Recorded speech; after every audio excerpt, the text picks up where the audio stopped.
Une fois, on était sur TikTok et il y a quelqu'un qui a dit, est-ce que tu peux nous présenter les bilans du président Ouattara avec des arguments chiffrés?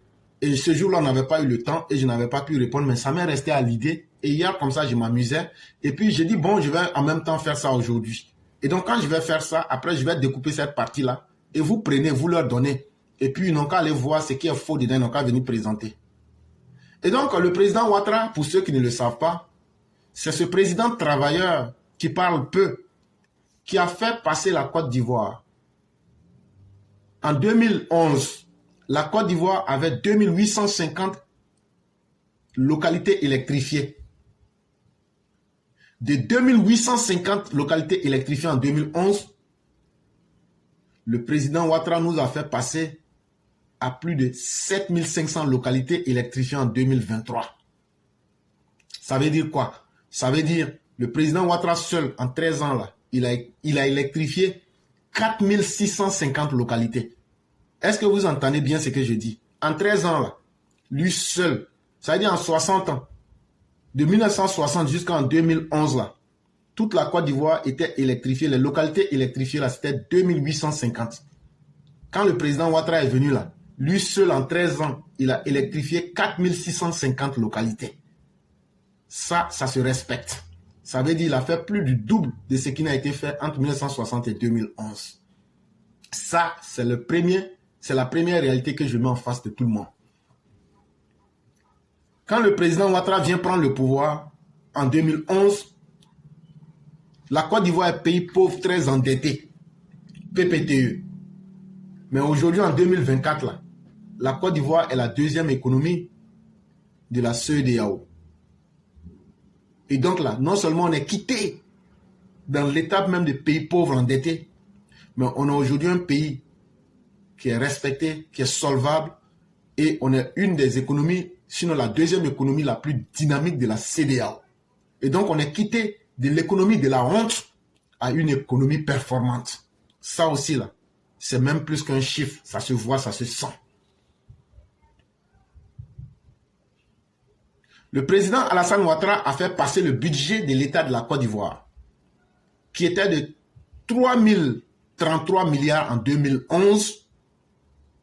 Il a fait passer ce budget-là en 2023 à 12 475 milliards. Qu'est-ce que ça veut dire? Ça veut dire, en 13 ans, là, le président Ouattara a ajouté au budget de l'État de Côte d'Ivoire, lui seul, il a ajouté 9 442 milliards en 13 ans. Donc quand on dit les choses comme ça, là, tout le monde comprend. Maintenant, on dit là, ceux qui ne sont pas d'accord là, et qui disent qu'ils veulent qu'on change là, venez nous dire si ce qu'on est en train de raconter là, si les gens ne voient pas, et si ce n'est pas une réalité aujourd'hui. Si le budget n'avait pas été performant, on n'allait pas pouvoir vous payer les faux politiciens. On n'allait pas pouvoir vous payer vos rentes viagères. Mais aujourd'hui, là, en 13 ans, Alassane Ouattara a ajouté 9 442 milliards au budget de l'État de Côte d'Ivoire en 13 ans. Quand on dit ça, là, ça peut vous faire mal, mais ce sont des réalités qu'on voit aujourd'hui. Le président Ouattara, quand il est venu là, en 13 ans, lui seul, il a construit 33 ponts et échangeurs. Il y a qui a fait ça avant lui? C'est de cela qu'on parle. On ne va pas vous mettre là, vous citer tout le nom. On n'a pas tout le temps. Mais venez nous dire que ce qu'on dit n'est pas vrai. Lui seul, il a fait 33 ponts. Si ceux qui l'avaient précédé avaient fait ne serait-ce que la moitié, la Côte d'Ivoire serait aujourd'hui pays développé. C'est de cela aussi qu'il est question. Quand on n'a rien fait, et quand on ne peut rien faire pour les Ivoiriens là, on ne vient pas dire qu'il faut changer ou on ne vient pas dire qu'on est contre quelqu'un. Reconnaissez vos incapacités, laissez les Ivoiriens profiter du développement. Mais on va plus loin. Quand le président Ouattara prend le pouvoir en 2011, exactement le 11 avril 2011, la Côte d'Ivoire a un taux de pauvreté de 56%. De quoi est-ce que nos opposants parlent? Aujourd'hui, en 2024, la Côte d'Ivoire a un taux de pauvreté de 39,4%. Ça veut dire quoi? Ça veut dire que le président Ouattara seul là, il a fait reculer la pauvreté de 17% en 13 ans. Lui seul là, il a fait reculer la pauvreté de 17% en 13 ans. Ça là, qui a fait ça et qui peut faire ça si ce n'est pas Alassane Ouattara? Et qui peut contester ça? C'est ce qu'on attend. Venez, on va analyser et puis déconstruire ça. C'est de cela qu'il est question. Mais encore pour ceux qui veulent de la réalité, quand le président Ouattara prend le pouvoir, la Côte d'Ivoire était aux mains des mercenaires libériens, le Lima FS, les mercenaires angolais, les mercenaires biélorusses, les mercenaires de tout acabit, les escadrons de la mort, les miliciens les plus crapuleux, la FECI et autres. Voilà ce qu'était l'armée de la Côte d'Ivoire. Écoutez très bien cette partie-là. Aujourd'hui, je vais vous faire une révélation, mais je ne vais pas rentrer dans les détails. Tout le monde sait ça. Une armée désorganisée, une armée en lambeaux. Mais qu'est-ce que le président fait? En 13 ans de gestion, il fait passer l'indice de sécurité de 3,6 en 2012 à 1,39 en 2022. Ça veut dire quoi? Il a fait baisser l'indice, il a fait baisser l'insécurité de 3,6 points en 2012. Là, il a fait baisser l'insécurité à 1,39% en 2022. Aujourd'hui, là, est-ce qu'au fond de chacun de nous, là, est-ce qu'on ne se sent pas plus en sécurité qu'avant? Et donc, là, on peut chiffrer puis montrer ça aux gens. Et c'est ce que je suis en train de faire là. Mais ce qui est encore plus intéressant, qu'on dit aux gens, parce que ce travail que nous faisons là, ce sont des recherches approfondies. Et donc, on ne parle pas pour nous-mêmes, mais on dit les choses pour que vous preniez ça et puis vous partez contester. Mais qu'est-ce qui a permis au président Ouattara de mettre la Côte d'Ivoire dans une situation d'un pays qui est dans la paix? Je ne dis pas seulement qu'on est en paix, mais on est dans la paix. C'est-à-dire nous, on est à l'intérieur de la paix. Il a retransformé cette armée approximative pour en faire une armée aujourd'hui qui est la 98e armée au monde. Quand on fait le classement des armées en 2024, le rapport de globalfirepower.com, puissance de feu mondial.com est sorti pour 2024. Je suis allé sur le site. J'ai regardé le premier pays le plus puissant militairement, c'est les États-Unis. Le deuxième, c'est la Russie. J'ai commencé à regarder jusqu'à... Je vois la Côte d'Ivoire 98e sur 145 pays. Ça y est, les 145 pays au monde qui ont accepté d'être dans ce classement-là, la Côte d'Ivoire est 98e. Avec une perspective de progression ou même de croissance positive. Et donc, si vous partez sur le site de globalpower.com 2024, les armées les plus puissantes, on vous dit que l'indice de la puissance de feu de l'armée ivoirienne en 2024 est de 1,9850 avec une croissance positive. Ça veut dire quoi? Une transformation profonde pour quitter d'une armée de mercenaires de barbares pour en faire la 98e armée la plus puissante au monde. C'est de cela qu'il est question. Et c'est ça qui nous permet aujourd'hui d'être dans la paix. Sachez aussi que pour ceux qui ne sont pas encore convaincus, que lorsque le président Ouattara prend la Côte d'Ivoire, Obama appelle Gbagbo, il ne prend pas le téléphone. Les gens lui disent, tu as perdu les élections. Lui-même ne veut pas respecter sa parole. Lui-même, ses amis socialistes lui disent, à travers François Hollande, que tu n'es pas fréquentable. Donc, le président Ouattara prend en héritage un pays qui est infréquentable, qui est désordonné. Mais, en 13 ans, le président Ouattara réussit aujourd'hui, en 2024, à faire de la Côte d'Ivoire un pays membre non permanent des Nations Unies. Ça veut dire les grandes décisions du monde aujourd'hui, là, avant de les prendre, là, on demande l'avis de la Côte d'Ivoire. Après plus d'un quart de siècle, sans mandat au sein du Conseil de sécurité des Nations Unies, il a fallu qu'on attende le président Ouattara pour que la Côte d'Ivoire aujourd'hui vienne reprendre une place non négligeable dans les instances internationales. Et donc, il y a 10 pays non membres permanents. Et parmi ces pays-là, on a la Guinée équatoriale, on a la Côte d'Ivoire, qui ont tous été élus avec 185 voix. Comme pour vous montrer que la Côte d'Ivoire du sérieux vient avec un homme sérieux qui s'appelle Alassane Ouattara. Qu'on vienne me prouver que cela n'est pas vrai, puisque je donne des chiffres. Mais allons encore plus loin, pour être encore plus concret. Quand le président Ouattara prend la Côte d'Ivoire, on n'a que 3 universités. On va les citer. On a l'université Nangui Abrogwa, on a l'université, ou bien si vous voulez l'université d'Abobo Adjamé, on a l'université d'Abidjan, c'est-à-dire Cocody, Et puis on a l'université de Bouaké. Voilà ce qu'on avait. Le 11 avril 2011, voilà ce qu'on avait. Il n'y en avait pas plus. Mais ça là, c'était de 1960 jusqu'en 2011. Donc il faut faire 1960-2011. Tout ce temps, on n'avait que 3 universités. Mais quand Alassane Ouattara seul vient, en 13 ans, il fait le double de ce qui a existé depuis 1960. Il nous ramène aujourd'hui à 9 universités en Côte d'Ivoire en 2024. Voilà des bilans concrets. Et c'est ça qui fait peur aux opposants. Et économiquement parlant, et on a déjà montré tout ici par A plus B que nos opposants n'en valent pas la peine. Mais la Côte d'Ivoire se positionne aujourd'hui comme le seul pays souverain d'Afrique subsaharienne bénéficiant d'une perspective positive, selon les 3 agences mondiales de notation, qui sont S&P, qui note la Côte d'Ivoire avec BB-, perspective stable, le Moody's, qui note la Côte d'Ivoire avec BA2, perspective stable, et Fitch, qui note la Côte d'Ivoire avec BB-, avec perspective stable. Est-ce que tous ceux-là peuvent se tromper? Toi, Tidjane, tu es qui? Toi, tu peux être plus fort que l'institution mondiale? Et tu veux mentir aux gens? Bon, ça là, c'est ceux-mêmes là qui décident de tout là, c'est eux-mêmes qui disent ça.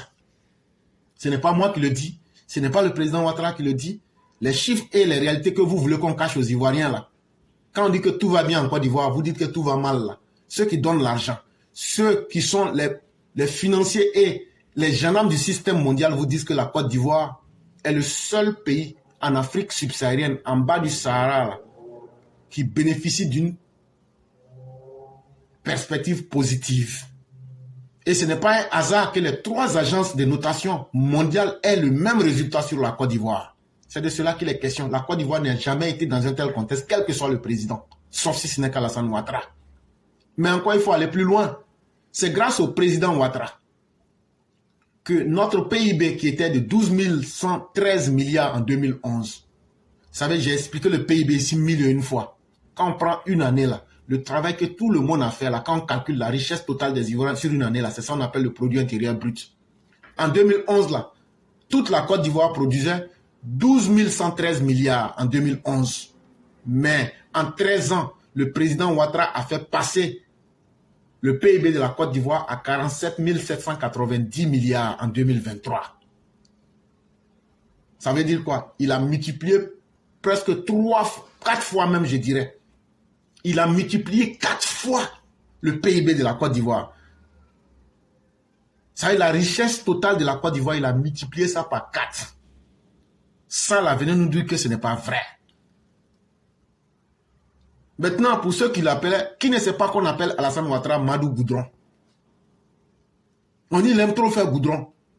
Mais quand il est venu là, il n'a trouvé que 6500 km de goudron. Mais en 13 ans, il a fait passer de 6500 à 8163 km. Ça veut dire quoi? Ça veut dire en 13 ans, là, lui seul, Alassane Dramane Ouattara, là, il a ajouté 1663 km de goudron. Il a fait la réhabilitation de 40 000 km de routes et de pistes rurales.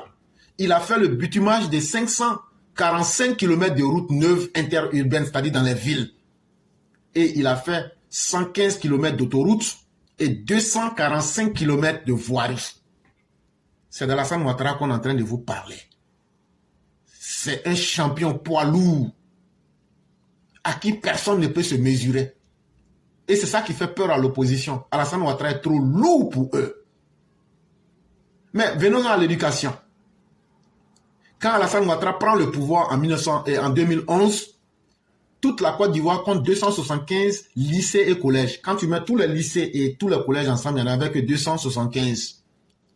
Mais en 2023, on en a 797. Ça veut dire quoi? Ça veut dire, en 13 ans, là, Alassane Ouattara seul, là, quand tu fais 797 moins 275, lui seul, là, il a construit 522 lycées et collèges. 522 lycées et collèges. Prenons la couverture maladie universelle. Aujourd'hui, c'est le seul qui a pu mettre une politique de couverture maladie, même si elle n'est pas parfaite, comme on n'est pas dans un monde parfait, mais au moins là, il l'a fait et ça se voit. Et aujourd'hui, grâce à sa politique, Il a rendu la Côte d'Ivoire aujourd'hui le hub sanitaire de l'Afrique de l'Ouest. Parce qu'on a les appareils les plus performants. J'ai déjà réalisé une émission où j'ai déjà parlé de cela. Mais mieux, grâce au centre de santé communautaire, 75% des populations de la Côte d'Ivoire aujourd'hui disposent de centres de premiers soins à moins de 5 km des habitations. C'est-à-dire à chaque 5 km, là, il y a un endroit où un Ivoirien peut se soigner. Et mieux, en 13 ans, le président Ouattara, sur l'ensemble du territoire ivoirien, a multiplié par 2,5 le nombre de médecins. Ça, ce sont des choses qu'on doit pouvoir dire aux gens. Et maintenant, ceux qui ne sont pas d'accord là, c'est qu'on dit là, enregistrez, puis venez dire le contraire. C'est de cela qu'il est question. En 2011, lorsque le président Ouattara prend le pouvoir, c'est seulement 55% des Ivoiriens qui avaient accès à l'eau potable. Mais aujourd'hui, c'est presque 80%. Ça veut dire à lui seul là, il a donné l'accès à l'eau potable à 35% des Ivoiriens. Si on part sur la base que nous sommes aujourd'hui 30 millions d'habitants, ça veut dire que Alassane Ouattara, lui seul là, il a pu donner de l'eau potable à 10 500 000 personnes en 13 ans. 35% de la population ivoirienne. Ça, qui a pu le faire avant lui? C'est de cela qu'il est question. Et quand on parle comme ça, là, c'est ça la plus grosse peur des opposants. C'est quand on va sortir ce matériel, quand on va sortir ces arguments, les mettre là. Et on va leur demander, vous avez fait quoi? Non, on n'a rien fait. Et les gens vont se dire, mais pourquoi vous êtes là? C'est cette honte-là qu'ils ne veulent pas assumer. Et c'est pourquoi ils ne veulent pas que le président Ouattara continue son travail. Et donc, il ne faudrait pas qu'il soit candidat. Mais il faut rappeler encore que c'est lui, Alassane Ouattara, le seul président ivoirien qui nous a fait gagner quand il était Premier ministre là. Si Alassane Ouattara n'est pas président de Côte d'Ivoire, mais Premier ministre, on ne gagne pas Cannes. Oui, on ne gagne pas Cannes. Quand il était Premier ministre là, si Côte d'Ivoire avait gagné Cannes là, et puis sentir là, manger bio et puis bien là, il faut qu'on prenne Alassane Ouattara. Donc là, en 92 là, en tant que Premier ministre, il nous ramène la coupe. En 2015, en tant que président, il nous ramène la coupe. En 2024, il nous ramène cette même coupe-là. Ça, si lui n'est pas là, Côte d'Ivoire ne va jamais sentir odeur de Coupe d'Afrique.